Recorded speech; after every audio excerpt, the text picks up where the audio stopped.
So a lot of people seem to like that smash or pass format I did with eShop sales last week. Well, I'm going to do it again, but with a little bit of a twist. Here's the twist. We only have $10 to spend. $10 on the entire eShop. Then we're going to look at our purchases and figure out, are they a smash or a pass? And starting off, I'm going to say this. I kind of broke my own rules because I want to offer as many options as possible to everyone. So I'm going to give you guys 5 different options, and after each option, I will immediately grade the purchases just so it's easier to follow along. Also, I would really appreciate if you guys could tell me in the comment section below, which option would you go with? Okay, so we're going to start with the first option, which is a really easy option, and that is we have $10. Let's just go with spending $10 on an eShop purchase, and that one would be Ni no Kuni: The Wrath of the White Witch. Now, this game is incredibly charming, wholesome, but yet at the same time gets very, very dark and honestly kind of sad. Now, this game is definitely for those RPG traditionalists. It's turn-based, there's a lot of grinding, your characters have to level up to be able to get past certain areas. This, again, like I said, is very traditional. I absolutely love that, to be honest, but some people don't. Some people really prefer the more action-type RPGs that are more popular nowadays. And for me personally, I absolutely love the traditional aspects of an RPG, but I also really love the story with this one and the art style. The art style for me is top-notch, cream of the crop. I love that Studio Ghibli art style, and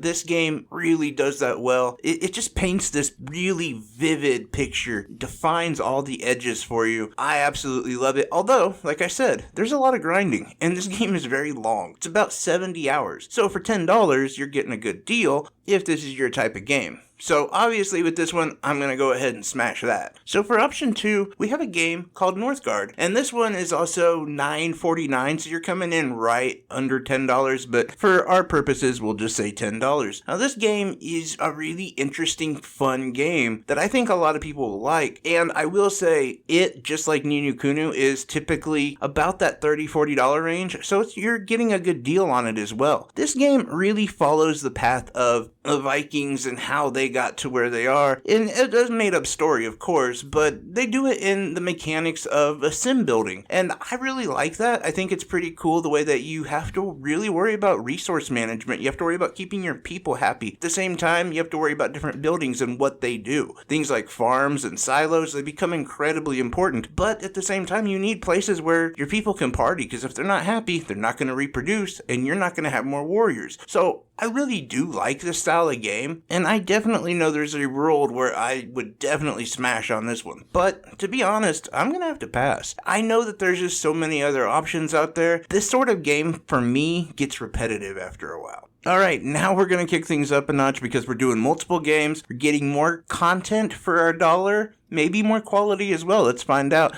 So with option 3, we're going to go Tiny Metal, which is $4.49, Inside, Jenny LeClue, and Golden Force, which are all $1.99. We have a total there of $10.46. So I know we went a little bit above that $10 range, but that's fine. Let's go through these games because I want to say the reason why I even did this whole format was because of Tiny Metal. The game looked really cool and definitely a game that I would be into. It plays like that tactical RPG style of game. You play as Nathan Grice, an unsuspecting lieutenant who was forced into really dealing with an invasion from the villainous country of Zepang. Now, I'm going to say this. First off, I didn't like it as much as I thought I would. This game is actually kind of a pass for me. And not because of anything that the game did, but because of what I did. And that is I didn't read the description, so it was apparently that this game was like a Japanese arcade game, and it really plays like an arcade game and not enough like an RPG game, meaning there's just not individual leveling and things of that nature that I tend to prefer in these style of games. Now, going with the next game, Inside. Now, this game is a smash for me. I can't tell you too much about it because, well, the story is very vague. But you play as a little boy. It's a side-scrolling game. Really uses that, like, dark and gray contrast for a lot of it, but it's kind of a horror game. You're constantly on the run, yet it's also a puzzler. A great game. I'm sure you've heard of it, but it's totally a smash. Awesome. The next game up was Jenny LeClue. I've never heard of this game, but I've seen it on sale a lot lately. It's typically $19.99, and it's been on sale for $1.99.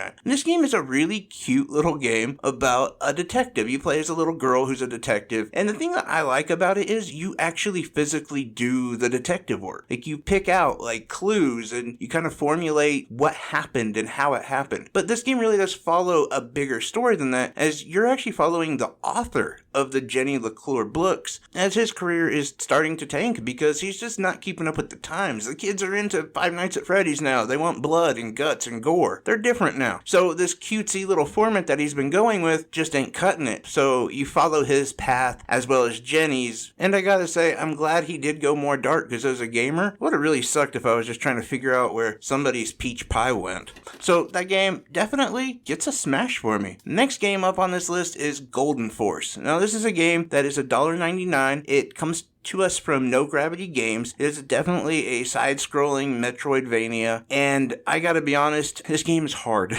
You play as a bunch of bandits who's just basically out for money, and so it turns into somewhat of a boss rush as you're just going after a big heist where you can collect a ton of money. But each level is increasingly more difficult, and if I'm being honest, I know it people who haven't even beaten the first level. So for me, this game does get a pass, but I will say the more I played it, the more I do kind of like it, and I like the ability to choose different characters because that really does open up some stuff. So if you are good at these type of games, you'll probably really like it, but just for me personally, I'm not that good at them, so I'm definitely gonna have to pass. This leads us to option 4, which is maybe my most, I don't know, it's in the weeds, definitely in the weeds here. So here we go, starting off with Limbo for $1.99. We go to Rogue Legacy for $2.02, Jet Cave $1.99, Green Hell $2.49, and we ended up with a game called Super Epic that is $2.15. A lot of people probably haven't heard of Super Epic, and you definitely want to check it out. It's a really cool game. So option 4 is going to cost you about $10.68. And let's start off with these games. Now, first we went off with Limbo for $1.99. This game, just like Inside, is basically, well, it's the same game with a different story. But if you enjoyed Inside, you're going to enjoy Limbo. I haven't beat Limbo, actually, but I did beat Inside. They play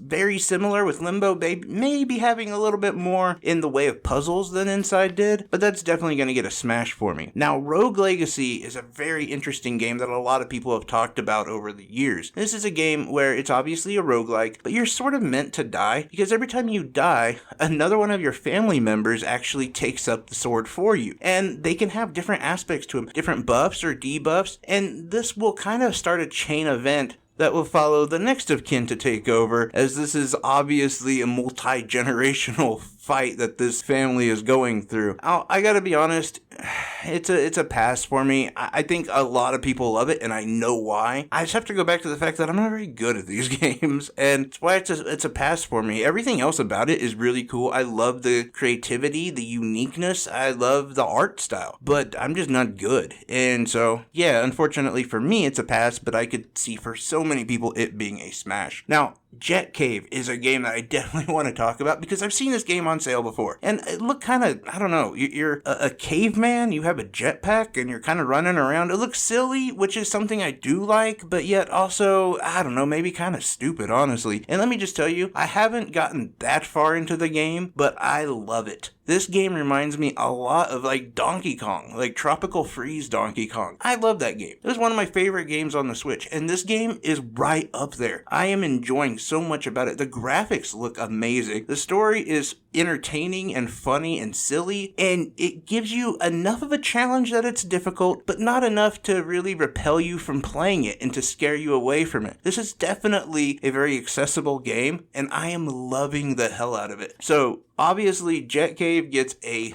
smash from me, and I'll tell you what, I'd go ahead and already say I'm smashing on a game called Super Epic. in all the sale videos and all of people talking about different Metroidvania style games, I have never heard about this game, and it looked really interesting once I saw it, and I am really glad that I picked it up. Now it's $2.15, and again, like I said, this is a smash. I'm just going in just like that because it's super creative and unique the way you play it. Now, this game stars two characters, a raccoon and a llama. As the raccoon, you pretty much ride the llama around, and you're given a bunch of different attacks and different weapons that can be upgraded, and you can also buy new weapons, buy new accessories, so it offers an RPG experience. Now, at the same time, it is a Metroidvania side-scrolling type game with, I would say, some level of difficulty, but not incredible. Like, I've gotten past the first 3 bosses, which is not something I would do in a regular Metroidvania game. So it definitely is accessible. At the same time, it offers these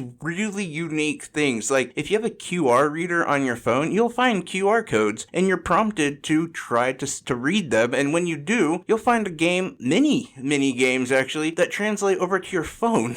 That can actually impact the game itself. Now, they do this through codes, which are very long and kind of tedious, but the fact that they did it is very interesting. And that's not even the best part of the game. For me, the best part of the game is you are trying to stop this Orwellian, evil, authoritarian company from pushing their product on the rest of the world, as they have made gaming illegal except for free games. Free games are the only ones that they allow you to play. Now, as we all know, most free games are a trap, and that's exactly what this is. This game is like a love letter to anyone who hates games as a service or that Candy Crush, hey, pay a little bit more to get further. Would you want to buy some stamina so you can keep playing? That sort of game, it is definitely amazing as you try to go after this corporation who basically has made all other games illegal except for those style of games. I love Super Epic. It's really cool, and I'm excited to beat the game. I haven't yet. So that is option 4. Now with option 5, we only have 2 games. The first one is Wolfenstein 2.